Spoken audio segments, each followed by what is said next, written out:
Hola a todos. Esta es la grabación de la segunda clase de Tefilá vespertina, que por un error no se pudo grabar cuando la di en directo la semana pasada. Así que bueno, hoy va por Zoom.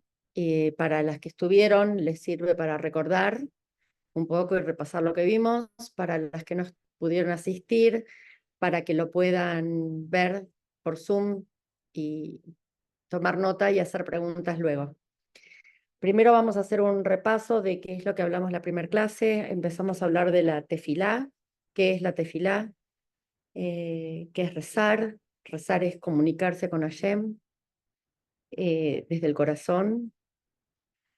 eh, para hacerlo un poco más ordenado, después de la destrucción del templo, del segundo templo, un concilio de 120 rabanim escribieron lo que es hoy en día el Sidur, donde pusieron todos los rezos en forma ordenada, porque sabían que venía el exilio y que se iba a perder todo lo que se había transmitido oralmente y todos los sacrificios y todas las ofrendas que se hacían en el templo, que esos son los korbanot.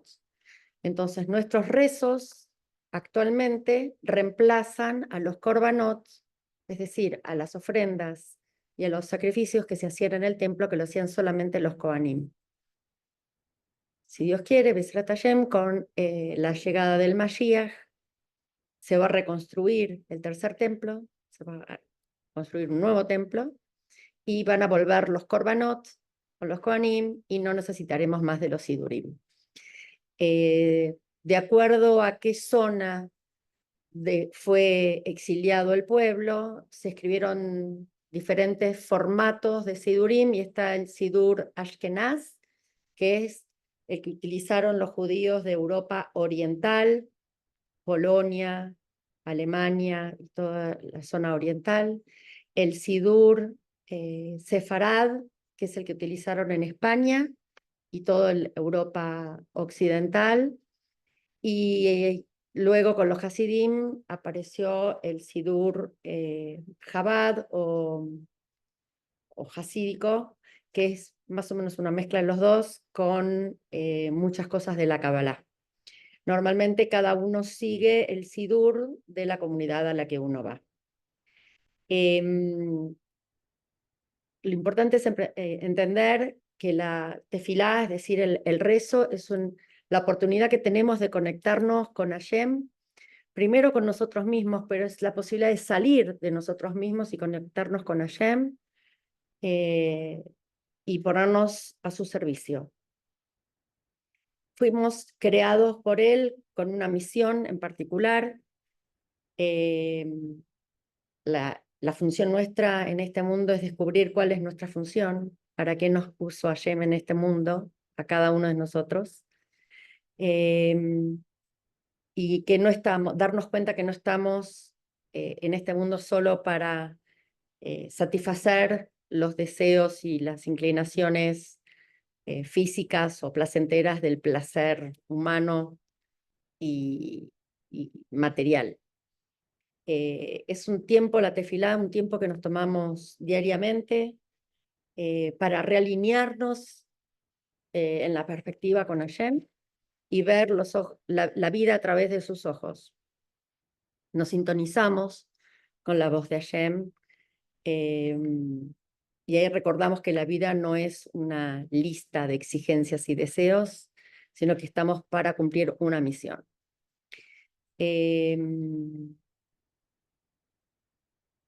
Cada ser humano tiene parte de cuerpo y parte de alma, influida por Hashem, y si los dejamos actuar al cuerpo sin ningún tipo de guía, seríamos como los animales simplemente por instintos.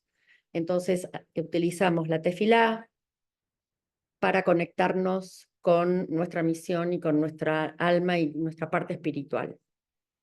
Y así como el cuerpo necesita alimento, como energía y como combustible, nuestro alma necesita tefilá y conexión con Hashem.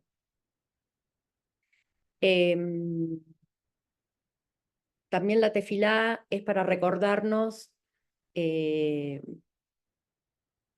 no para recordarle a Hashem que nosotros necesitamos de él, sino para recordarnos a nosotros que él nos necesita a nosotros para cumplir la misión por la cual él nos puso en este mundo.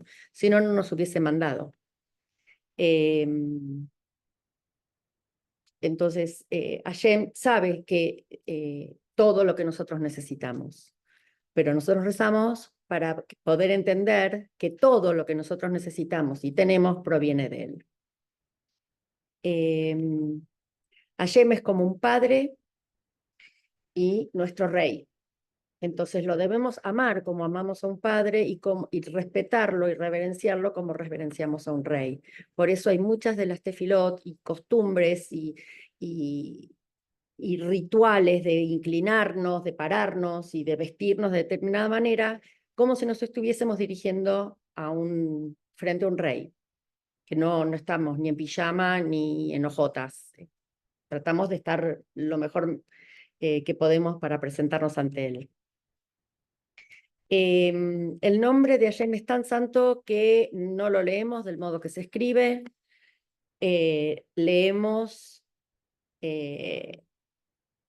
con D, yo la voy a decir, pero no se dice, no hay que decirla, lo voy a decir porque lo estoy enseñando, no se dice, no se lee Adonai, se dice o se lee Amonai, porque no podemos decir el nombre de él en vano porque es muy santo.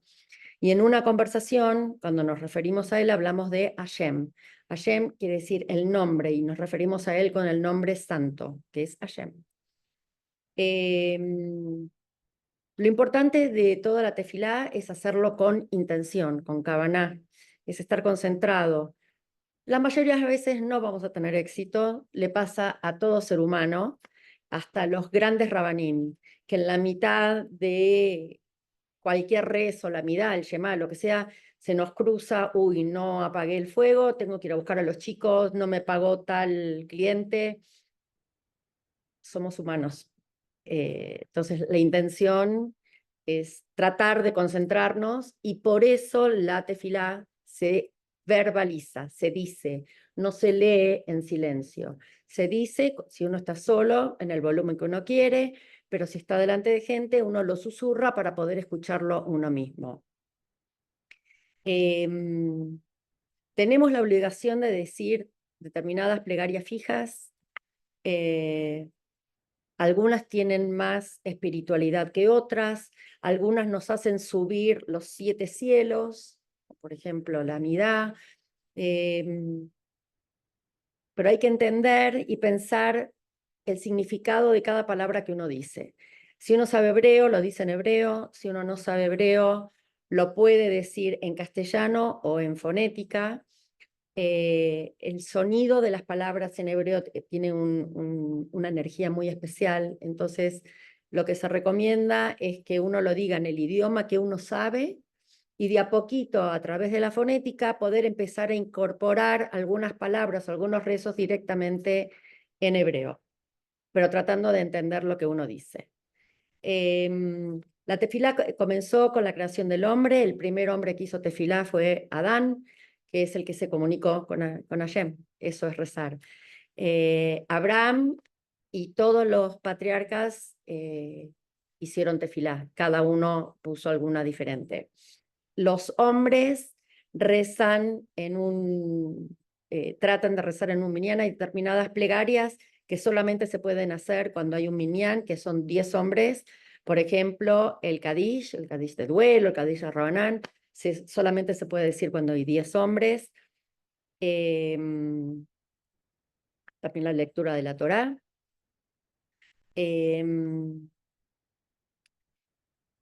Siempre fue obligatorio el rezar.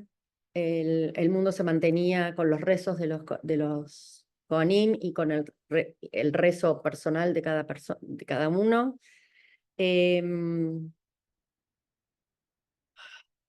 ¿Qué más? estoy haciendo un resumen de la primera clase. Como se fue el exilio, nos dispersó por diferentes lados, las pronunciaciones y las costumbres fueron variando. Entonces algunos dicen Baruch, otros dicen Borej, otros dicen Buruj. Todos decimos lo mismo, pero con diferentes pronunciaciones. ¿Cuándo vamos a saber exactamente cómo se dice? Cuando venga el Mashiach. Después, algo importante es el tema de cuando digo amén. Amén lo digo solamente cuando escucho el rezo o la bendición de otra persona. No me digo amén a mí mismo, no digo amén cuando yo rezo sola o cuando yo estoy haciendo una tefilá. Amén es solamente cuando lo dice otro, eso nos hace socios del que lo está diciendo, del que está haciendo la brajá o la tefilá. Quiere decir, la palabra amén quiere decir verdad o así sea, o testifico que lo que acabo de escuchar es cierto.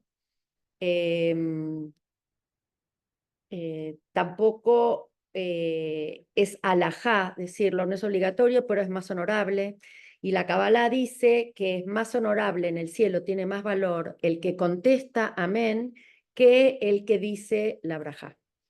Hay una costumbre cabalística que se llama Seudat Amenim, de muchos amén, amenes, amenim, Seudat Amenim, que se realiza para lograr algo para lo cual se necesita mucha energía y muchos cambios en los cielos y en las sefirot del árbol sefirótico de la Kabbalah, donde se reúnen 10 personas y a cada uno se le dan varios alimentos y bebidas, mínimo 10, entonces cada uno dice una brajá por cada alimento, por cada bebida, así ya ahí tenemos 100. Bueno, lo mínimo son 100 brajot, pero hay seudot de amenim que se llegan a decir hasta 1000. Lo mismo sucede en el templo, cuando el Hazán o el que estás dirigiendo dice brajot, todos respondemos amén, tiene mucha energía en los cielos. Con respecto a las mujeres estamos obligadas a hacer tefilá, como mínimo un rezo diario, cualquier bendición, la que cada una quiera. Lo aconsejable es decir más. Cada una dice y hace las que pueda cuando puede. Pero lo importante es decir una, aunque sea unita sola. Pero no tenemos tiempos específicos para decirlo. Tenemos las 24 horas del día para poder decir alguna tefilá, alguna bendición, algún rezo. Simplemente tenemos que tener cuidado de que si son la que elegí es una bendición matinal, la tengo que decir antes del mediodía. Por ejemplo, cuando me despierto, por ejemplo, todas las bendiciones que se dicen a la mañana, de agradecimiento y demás, se llaman bendiciones matinales. Y esas las tengo, si voy a decir esas, las tengo que decir antes del mediodía. Si voy a decir la midá, bueno, busco si es la midá de la mañana o es la midá de la tarde o es la midá de la noche. Con que haga una, alcanza. El Shema es el mismo durante todo el día, así que puedo decir Shema y ya estoy cubierta. Las mujeres no tienen que leer el Sidur, se aconseja, pero pueden no hacerlo. Las mujeres en realidad rezamos más desde el corazón. Por ejemplo, cuando prendemos las velas de Shabbat o cuando hacemos Jalá, rezamos lo que nos sale, pedimos lo que nos sale, pedimos por la familia, por los hijos, el marido y demás, pero desde el corazón. Si queremos, podemos usar un sidur donde está un poco más guiado y más estructurado. Eh,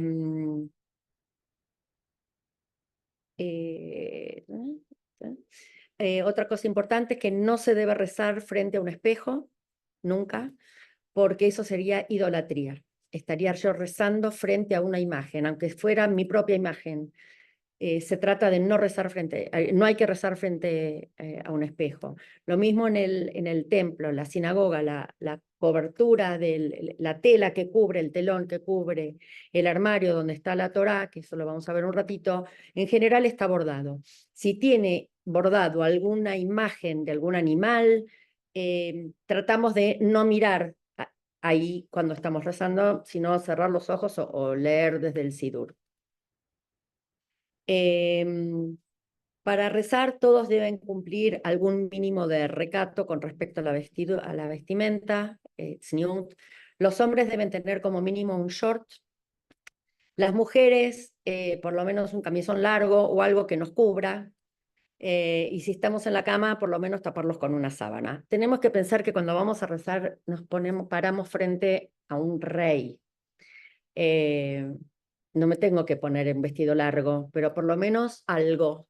No estar en baby doll o envuelta en una toalla.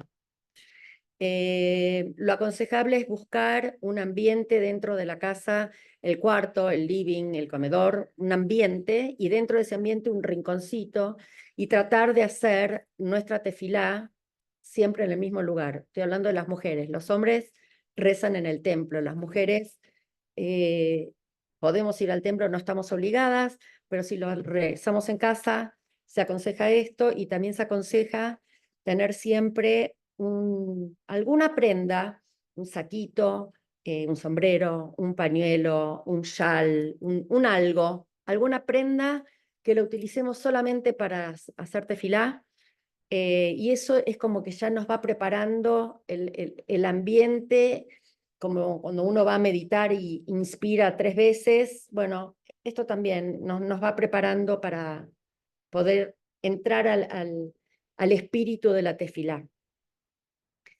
Lo que decía antes también es que la tefilá se dice, se verbaliza, porque la palabra es un puente entre el pensamiento y el corazón. Entonces, si lo digo, estoy uniendo.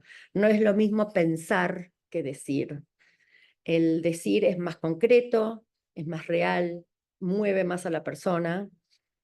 Y muchísimas veces las tefilot se hacen cantando, muchos rezos son cantando, porque la música eleva al ser humano, calma la fiera interna que tenemos y nos conecta con Hashem. Es muy espiritual. Entonces, la mayoría de las oraciones, de las tefilot, de las bendiciones y los rezos, tanto en la sinagoga como en casa, se hacen cantando.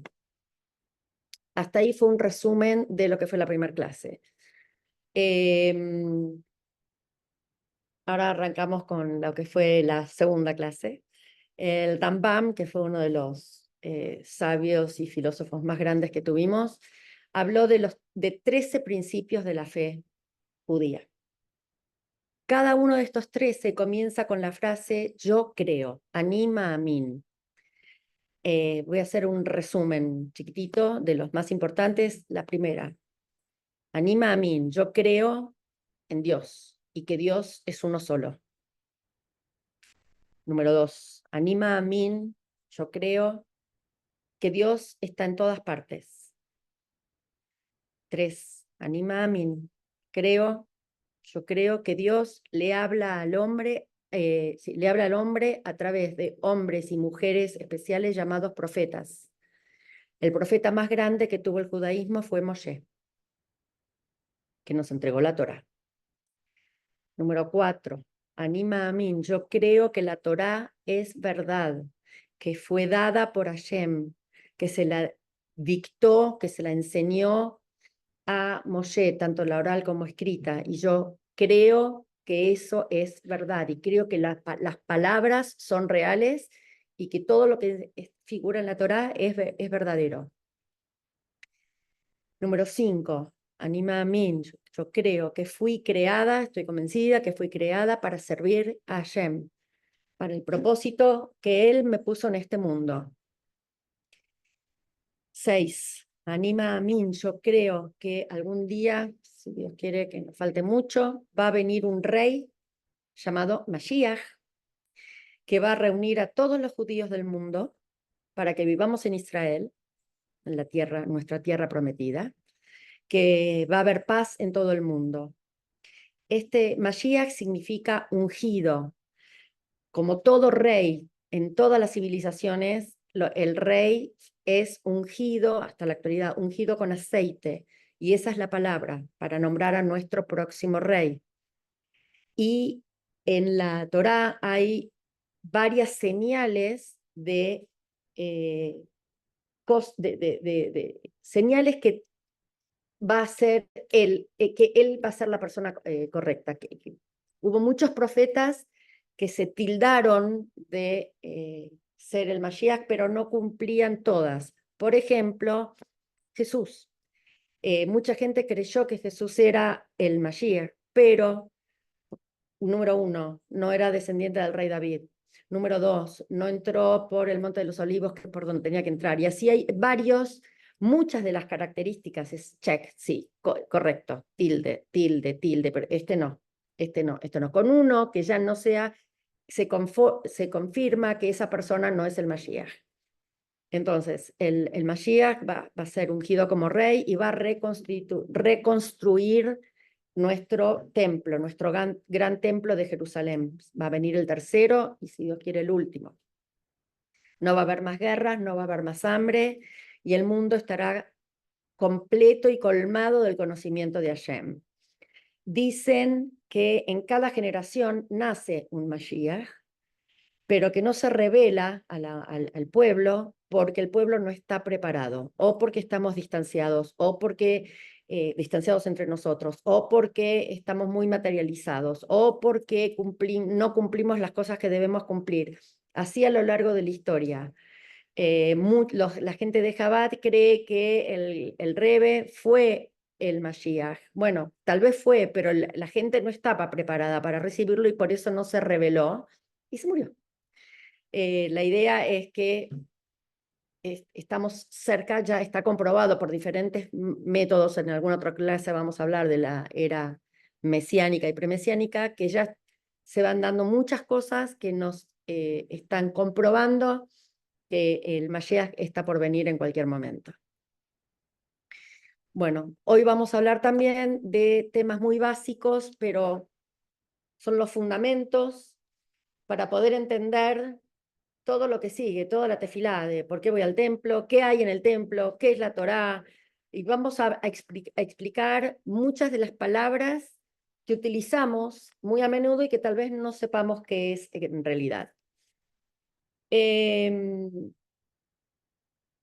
¿Cuál es el propósito de la creación?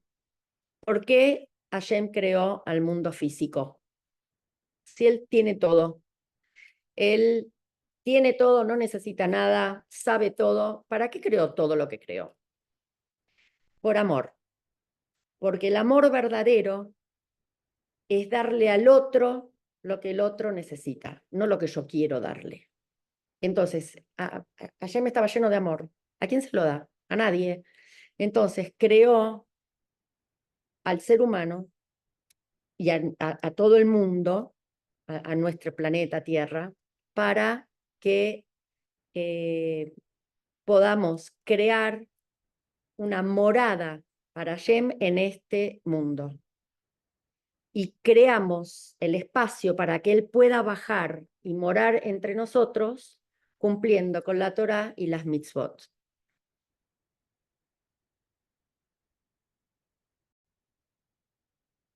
Tuve que enchufar la computadora porque me está quedando sin batería.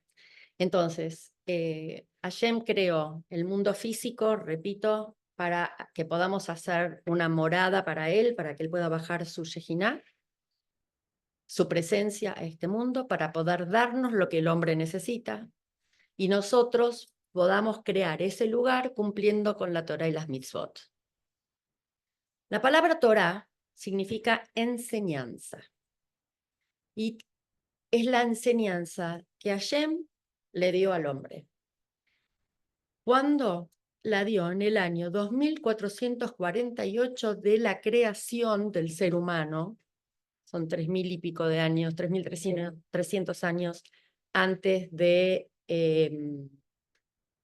la era cristiana, de la era común. La entregó entonces en el año 2448 de la creación, cuando descendió en el monte Sinai y se la dio él mismo a todo el pueblo, al pueblo judío, por medio de Moshe. Él le enseñó toda la Torá oral y toda la Torá escrita. Y los 10 mandamientos se los dio verbalmente a todo el pueblo. Pero en el medio de truenos y nubes y humo, y imagínense 3 millones de personas, eran 600.000 hombres mayores de 18 en adelante, pero eran 3 millones de personas que lo vieron con sus ojitos, vieron la presencia de Hashem. No vieron una persona porque no tiene forma, pero vieron el fuego, vieron las nubes, vieron una columna de humo, y escucharon la voz. Fue tan fuerte, tan fuerte, tanta energía, que la mayoría de la gente se empezó a desmayar y no podían soportar tanta energía. Entonces le pidieron a Moshe que por favor Hashem se calle y que lo diga a través de él. Entonces, Moshe sube al monte Sinai, recibe toda esa enseñanza, que es toda la sabiduría divina y es un código de cómo llevar una vida buena y ética. Eso es la Torá, el código de vida. Un código de vida buena, loable y una vida ética. La Torá contiene 613 mandamientos o mitzvot. La palabra mitzvah es mandamiento. Mitzvot es el plural. Son 613 mandamientos, de los cuales 248 son mandamientos positivos, es decir, ¿qué hay que hacer? Respetarás a tus padres, respetarás Shabbat, lo que sí hay que hacer. Y 365 son negativos. Para acordarse el número, uno por día. 365 mandamientos o mitzvot negativos, que es lo que no hay que hacer. No matarás, no robarás, no codiciarás, son cosas que no. Mitzvah también, aparte de mandamiento, quiere decir conexión. Quiere decir que un judío tiene 613 maneras de conectarse con Hashem. Al descender Moshe del monte Sinai,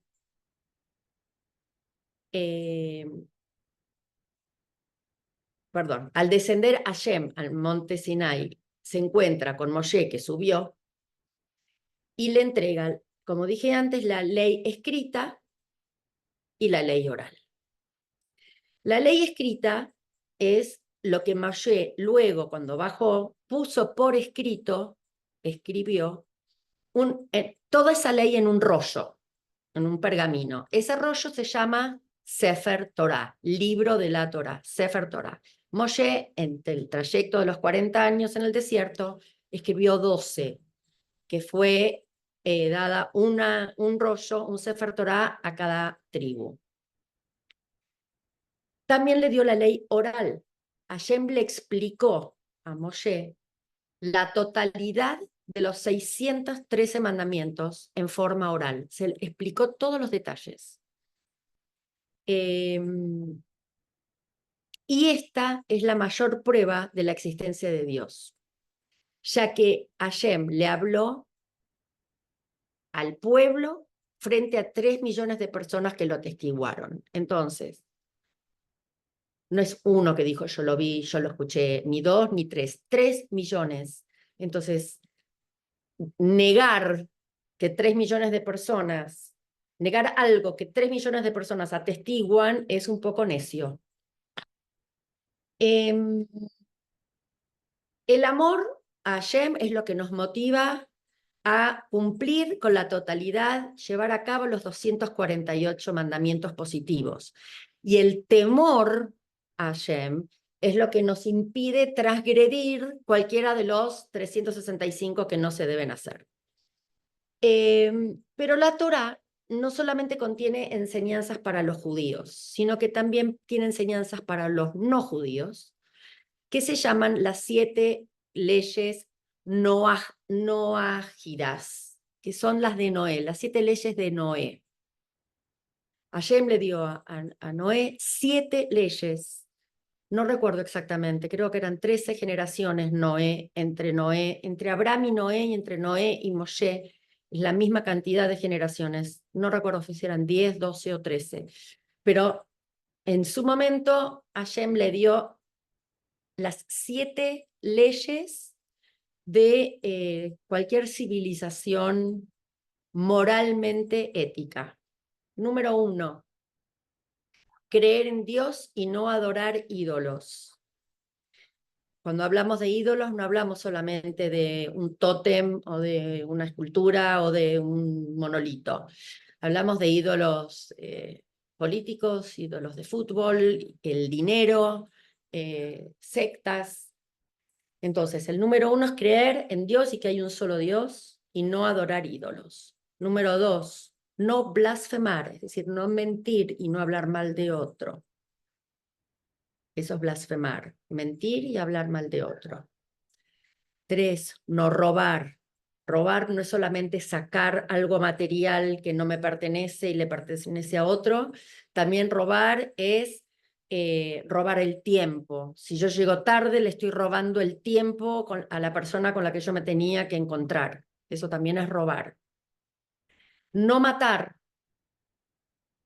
Matar no es solamente ir y clavar un cuchillo o pegar un tiro o poner una bomba, sino también matar es avergonzar a alguien. Hablar mal de alguien y hacerle pasar vergüenza es como matarlo. Tiene la misma sensación, el alma. Número 5, no cometer adulterio. No vamos a entrar en detalles de esto.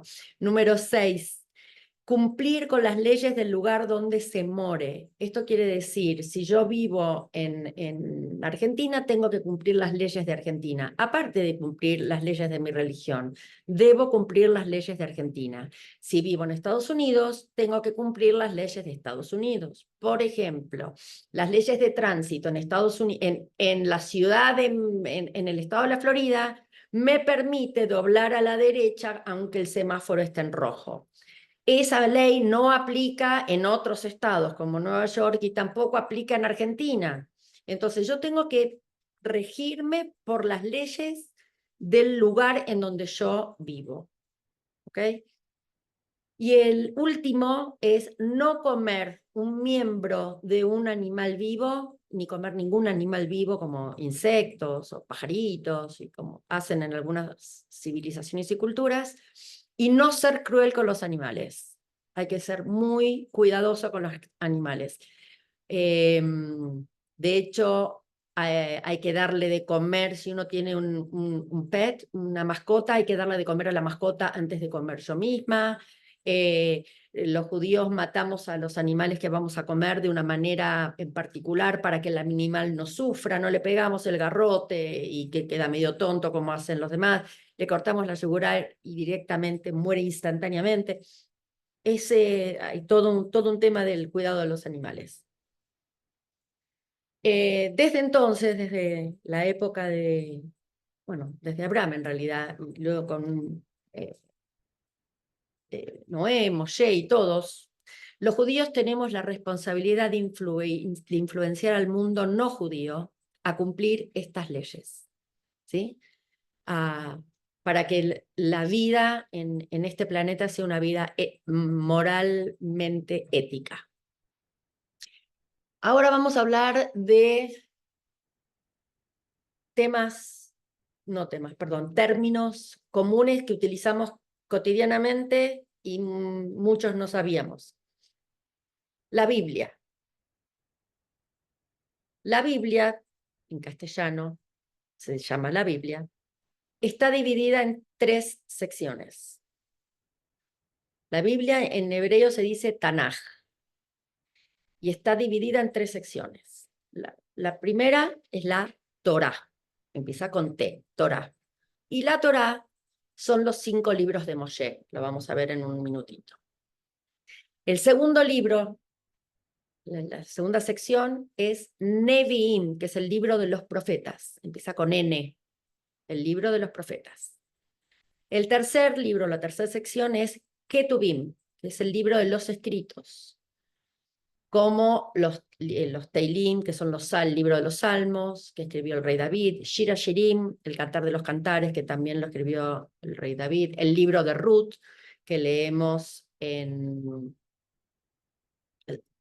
Shavuot, el libro de Esther, que leeremos en Purim, y otros más. Entonces, repito, la Biblia se llama Biblia en castellano, en hebreo se dice Tanaj, incluye Torah, Nevi'im, Ktuvim, por eso se dice Tanaj, por las tres primeras letras, T de Torah, N de Nevi'im y G de Ketuvim, Tanaj. En castellano, la traducción es la Biblia. Ahora, vamos a la primera sección, la Torá, el primer libro. La Torá, para el mundo cristiano y el mundo occidental, lo llaman el Antiguo Testamento. Y comprende 5 libros, que son los libros que escribió Moshe. Número 1, el primer libro es Bereishit, en hebreo, en castellano Génesis. Habla de la creación del mundo, la creación de Adán y Eva, de Noah o Noé, y de los 3 patriarcas, Abraham, Isaac y Jacob. Abraham en castellano, Isaac y Jacobo. Abraham, Isaac y Jacob. Ese es el primer libro, Bereshit o Génesis. El segundo libro, en hebreo se llama Shemot, que quiere decir nombres. En castellano se lo traduce como Éxodo. Habla de la vida en Egipto, de las 10 plagas, del éxodo de Egipto, la apertura del mar de los juncos, la entrega de la Torá en el monte Sinai, las leyes que nos dio los mandamientos y todas las leyes de la construcción del tabernáculo. En hebreo, Mishkan. ¿Qué es el tabernáculo? El tabernáculo fue el primer templo que tuvimos, que era un templo móvil. Por eso se llama tabernáculo. Y en el libro de Shemot, en Éxodo, están todas las leyes de cómo construirlo. ¿Qué madera? ¿Cuántos postes? ¿Cómo unirlo? La menorá de oro de 7 brazos, que tiene que tener, de oro macizo, que tiene que tener la punta de cada brazo, tiene que tener una flor, y la parte de abajo el cáliz, y toda la construcción, las telas, de qué color tiene que ser, cómo hilar, cómo teñir, el arca cubierta, toda revestida en oro, el arca del pacto, que si recuerdan la película Indiana Jones, están buscando el arca, es en busca del arca perdida. ¿Qué arca? El tabernáculo. Era eso. ¿Por qué se buscaba? ¿Por qué toda la gente quiere buscarlo? Bueno, porque primero está cubierto en oro y adentro del arca están guardadas las primeras tablas que Moshe tiró, que en realidad se le cayeron cuando vio el becerro de oro, las segundas tablas con los 10 mandamientos que escribió Hashem, le dictó a Moshe y Moshe los talló. También está guardado el maná que caía del cielo. Hay varias cosas. Bueno, eso está todo en el libro de Shemot. Tercer libro, Vaikra, en hebreo, en castellano Levítico. Habla de las leyes del templo, una vez que se construía el templo, cómo iba a ser el servicio de los Kohanim y qué función cumplía cada uno, todas las leyes del templo, los sacrificios y las ofrendas, los sacerdotes, que son los Kohanim, y todo lo relacionado con pureza, pureza de comida, pureza de matrimonio, pureza de la mujer, impureza de la muerte, de la lepra y demás. Me olvidé decir algo con respecto a Shemot, cuando dije que incluye las leyes de la construcción del tabernáculo, que es el Mishkan. Son 39 leyes relacionadas con la construcción de este tabernáculo o Mishkan. Esas 39 leyes se debían interrumpir cuando empezaba Shabbat. no podían seguir haciéndolas. Por eso son las 39 melajot, 39 prohibiciones de cosas que no se pueden hacer en Shabbat. Son las 39 actividades que se realizaban para la construcción del templo. Como se realizaban para la construcción del templo, y Hashem dijo que en Shabbat no podían construir, no podían seguir construyendo las cosas para el Mishkan, ni elaborando las cosas para el Mishkan. Esas 39 quedaron prohibidas para realizar durante Shabbat para la eternidad. Sigo.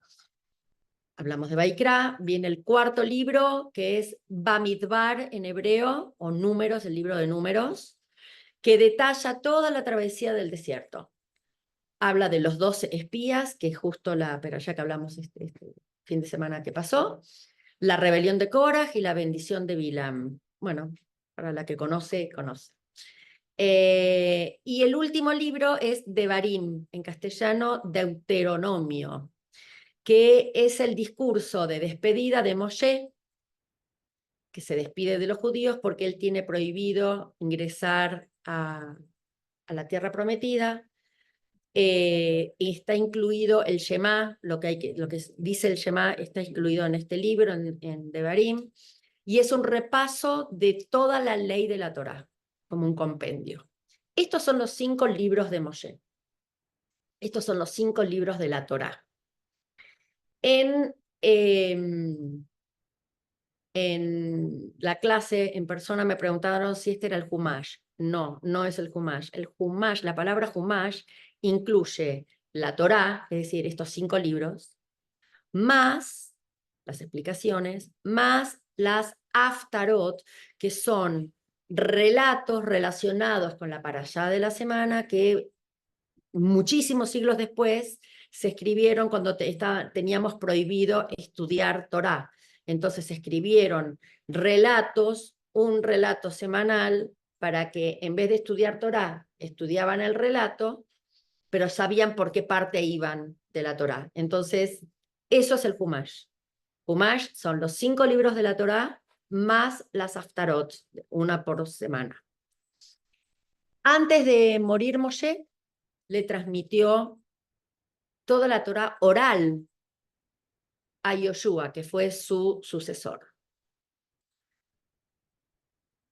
Y Yoshua se la transmitió oralmente al líder que lo siguió, al de la siguiente generación. Y así fue sucediendo sucesivamente, que cada líder de la generación le transmitía en forma oral al próximo líder toda la Torá oral, que recordamos, la Torá oral es la explicación de los 613 mandamientos, todos los detalles. Siempre era memorizada, de generación en generación, hasta la época romana. Cuando vinieron los romanos, conquistaron Eretz Israel, empezaron a perseguir a todos los judíos y los empezaron a exiliar. Ahí un rab llamado Rab Yehuda Anasí comprendió que si no se ponía por escrito todo esto que venían memorizando, se iba a olvidar.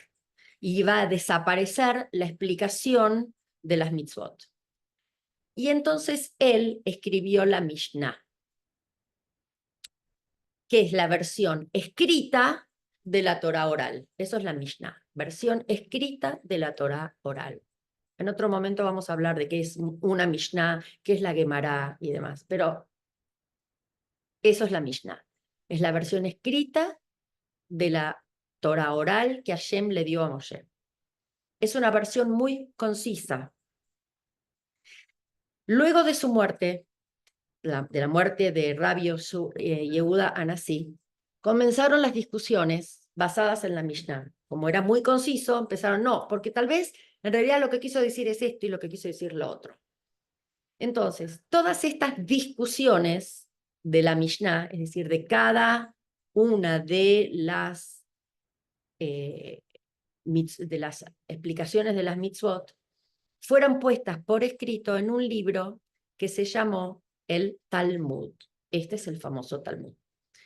Entonces, el Talmud es la versión escrita de las discusiones orales de la Mishnah.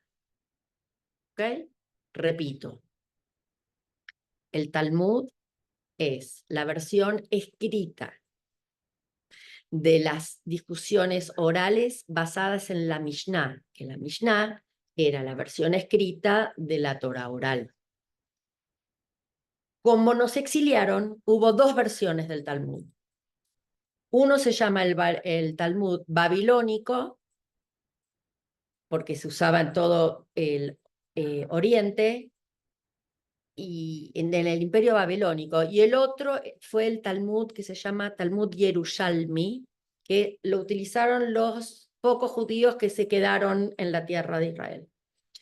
Y el Talmud contiene el análisis de cada Mishnah, los debates, relatos, etc.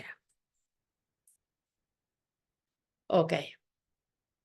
Además de las leyes de la Torá, de todos los mandamientos, surgieron, debido a los diferentes exilios a los que fuimos sometidos como pueblo, surgieron muchas costumbres que fueron variando de comunidad en comunidad. Estas costumbres, cada costumbre se llama en hebreo minag. Entonces está el minag sefaradí, el minag ashkenazí, el minag cabalístico o del Arizal, el minag hasídico, son costumbres. Lo mismo que en los barrios, vamos a los barrios de Argentina, el minag de la gente de Once, que las mujeres usan solamente negro, azul o marrón y polleras todas anchas. El minag de los modern orthodox, o ortodoxos modernos, que las mujeres usan polleras un poco más ajustadas y se maquillan. El minag de, y así, las que usan solamente manga larga, otras que usan hasta el codo. Ningún minag quiebra la alajá. Ningún minag quiebra la ley. Alajá es ley. Ningún minag, ninguna costumbre quiebra la ley. Pero son adaptaciones de la ley. Entonces, por ejemplo, la ley dice que para vestirse en forma recatada, la mujer no tiene que mostrar el codo. Entonces, algunos usan remeras hasta abajo del codo, otros hasta el antebrazo y otros de manga larga. Eso es minag. Ninguno rompe la ley de usar manga corta o sin manga. ¿Se entiende esto? Ok, eso es minag. Después, la tefilá diaria. Tefilá, rezos. El hombre judío, varón, el hombre judío reza 3 veces por día. La mujer no está obligada a rezar 3 veces por día, pero es aconsejable o cada una hace lo que puede o le sale. Entonces, el hombre judío reza 3 veces por día, idealmente, preferentemente en el templo, así tienen minyan, el grupo de 10, y pueden cumplir con todos los rezos. El primer rezo, que es el servicio de la mañana, se llama Shaharit, que quiere decir mañana. Este servicio de Shaharit fue la plegaria que instituyó Abraham. Cuando Abraham, yo antes dije que Abraham rezaba a la mañana. Y él instituyó el servicio de Shaharit. El servicio de la tarde se llama Minjá y fue agregado por Itzhak, el hijo de Abraham. Entonces, Itzhak ya rezaba a la mañana y rezaba a la tarde.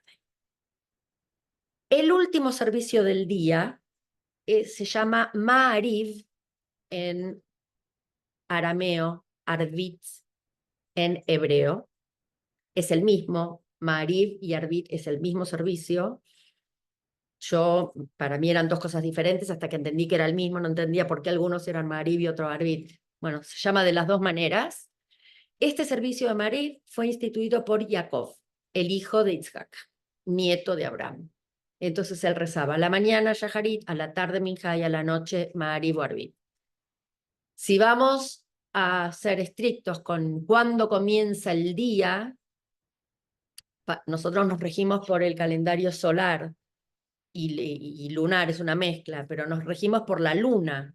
Entonces, el día para los judíos comienza con las estrellas. Así que en realidad el primer rezo del día es Ma'ariv o Arbit. El segundo es Shaharit, que es el de la mañana, y el tercero es Minja, que es el de la tarde. Shaharit y Minja, que son el de la mañana y el de la tarde, además de ser los dos rezos del templo, corresponden al sacrificio diario que se hacía en el templo. Se hacían dos, se hacía un sacrificio a la mañana y un sacrificio a la tarde. En la clase presencial me preguntaron, sí, eran sacrificios de animales. En general, había también ofrendas de trigo, de cebada, de cereales, de frutas. Los sacrificios eran de animales, en general eran cabritos o terneros, o a veces eran palomas o gallinas. Están especificados cada uno y cada sacrificio tenía un sentido de por qué se hacía y qué tipo de animal tenía que ser y qué características tenía que tener el animal para ser kasher, para poder ser utilizado como sacrificio. Eso se volverá lo estudiaremos en algún momento si es que lo llegamos a estudiar, y si no, eso se va a volver a instalar cuando tengamos el tercer templo. Pasamos ahora a otra cosa muy común, que es la sinagoga. Estamos todos un poco más acostumbrados a concurrir. Algunos más seguido, otros nunca, otros solo para las fiestas, pero no importa. Todos los que están mirando este video alguna vez fueron a alguna sinagoga, aunque sea para un casamiento. Ok. Sinagoga en hebreo se dice Beit HaKnesset. Beit HaKnesset. Es nuestra casa de plegaria. ¿Qué encontramos adentro del Beit HaKnesset? Lo más importante en un Beit HaKnesset es el Arón HaKodesh, que es el arca sagrada. Es ese armario grandote que está enfrente, al frente de la gente, donde adentro de ese armario grandote, de ese arca sagrada, están los libros de la Torá, los rollos sagrados, están así enrolladitos, que se llaman Sifrei Torá. Uno es Sefer Torah, muchos Sifrei Torah, los libros de la Torah. En algunos templos hay uno solo, en otros templos hay muchos, de acuerdo a los donantes. Hay muchos donantes que donan Sifrei Torah y en algunos templos no tenemos ninguno, y ahora, por ejemplo, en Chabad, si Dios quiere, en el Chabad de Stri Island, si Dios quiere, este fin de semana que viene vamos a recibir y darle la bienvenida a nuestro primer Sefer Torah, que fue donado por uno de los concurrentes de nuestra sinagoga. Es la Arón HaKodesh, donde están los libros, nos recuerda la parte más sagrada del Mishkan, del tabernáculo del desierto y del templo. Nos recuerda el arca, ese que yo conté, el arca perdida, el que está forrado en oro. Adelante del Arón HaKodesh, el Arón HaKodesh siempre está cubierto por una tela. Esa tela o cortina se llama parojet. Parojet. Para que lo conozcan la palabra. Muy bien. Otra característica de un Beit HaKnesset es la bimá. La bimá es una plataforma elevada donde se para desde donde se lee la Torá. En general, se está en el centro de la sinagoga o al frente en la sinagoga. Los que alguna vez fueron a Tzfat, tuvieron la fortuna de ir a Tzfat y fueron a la sinagoga de Larizal o de Yosef Karo, la bimá, que siempre está elevada, está en el medio. En la mayoría de las sinagogas actuales, la bimá está al frente, está como centrada, pero al frente, cerca del Arón HaKodesh. Al lado del Arón HaKodesh siempre van a encontrar un atril. El atril se llama amud y está siempre al lado derecho del Arón HaKodesh Y ahí es donde el Hazán, que es el que dirige la plegaria y el que reza, es donde el Hazán pone su sidur para poder seguir y hacer la plegaria. También en las sinagogas hay lo que se llama Ner Tamid. Ner es vela, Tamid es siempre. Ner Tamid es una luz continua, luz perenne, que simboliza, representa la menorá de oro que había en el templo, la menorá de 7 brazos que había en el templo. Esa menorá fue construida según la orden de Hashem, que dio la orden de que tenía que haber adentro del Mishkan y adentro del templo una menorá de oro de 7 brazos, y explica por qué y cómo se fabricaba y demás. Entonces, en cada sinagoga, en cada Beit Knesset, tenemos un Ner Tamid. En los templos observantes, los hombres y las mujeres no se sientan juntos por un tema de tzniut, de recato, de que los hombres no se distraigan, porque el hombre es muy débil y mira y se distrae.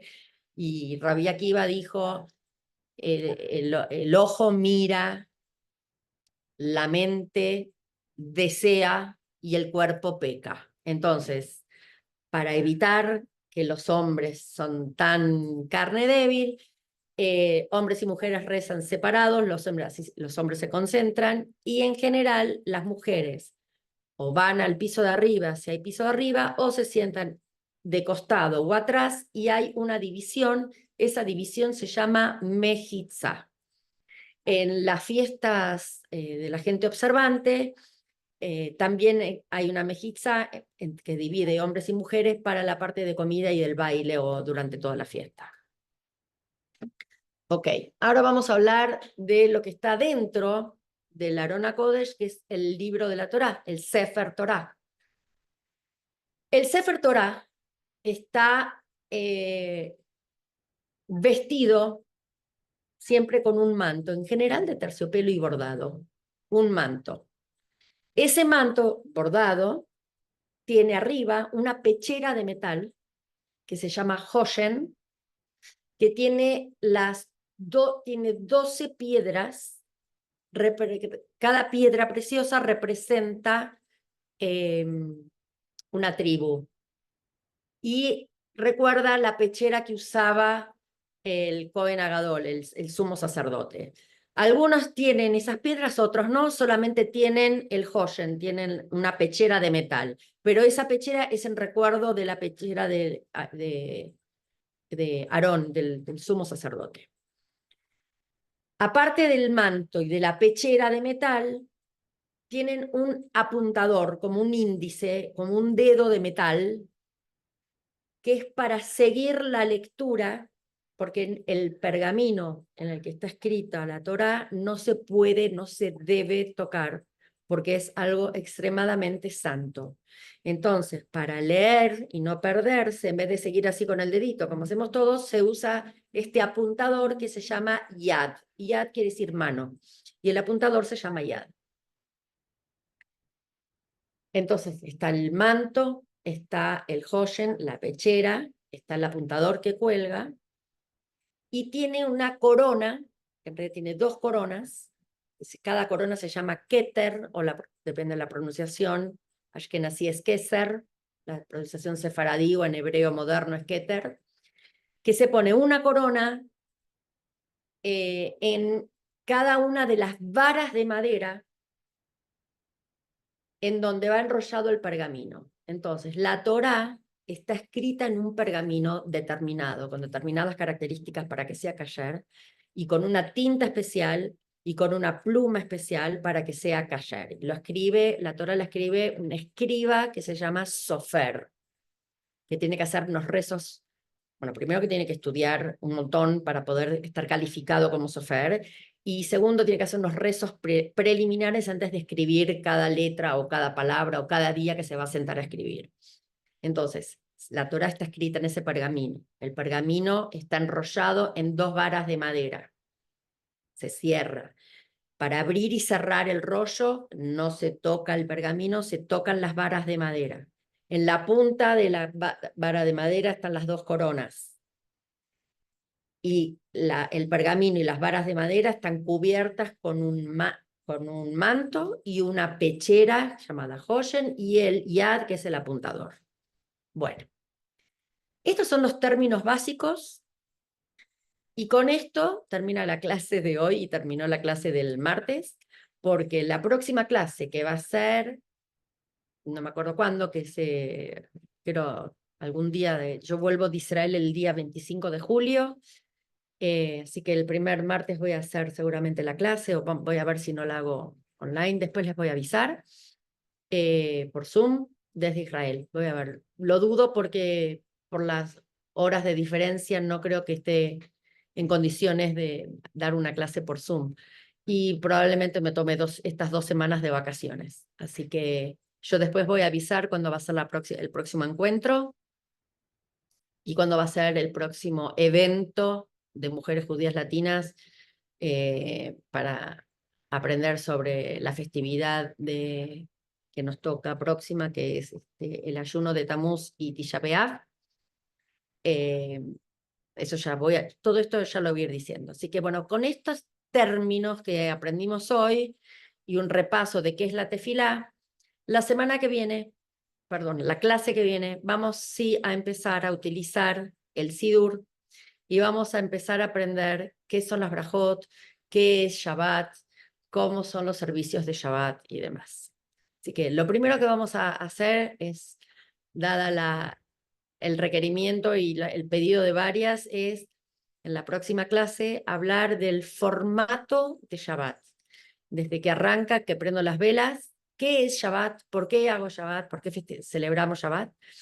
Desde las velas, todos los rituales, todas las cosas que hay que hacer, qué es Kabbalat Shabbat, cuando voy al templo, qué hago, cuándo me paro, cuándo me siento, qué rezo, qué no rezo, por qué lo hago, como un poco más para que cuando vayan al templo entiendan de qué se trata y no estén tan perdidas. Y después vamos a empezar con las brajot, qué rezos hay a la mañana, a la tarde, a la noche y demás. Así que bueno, las quiero, muchas gracias por estar escuchando.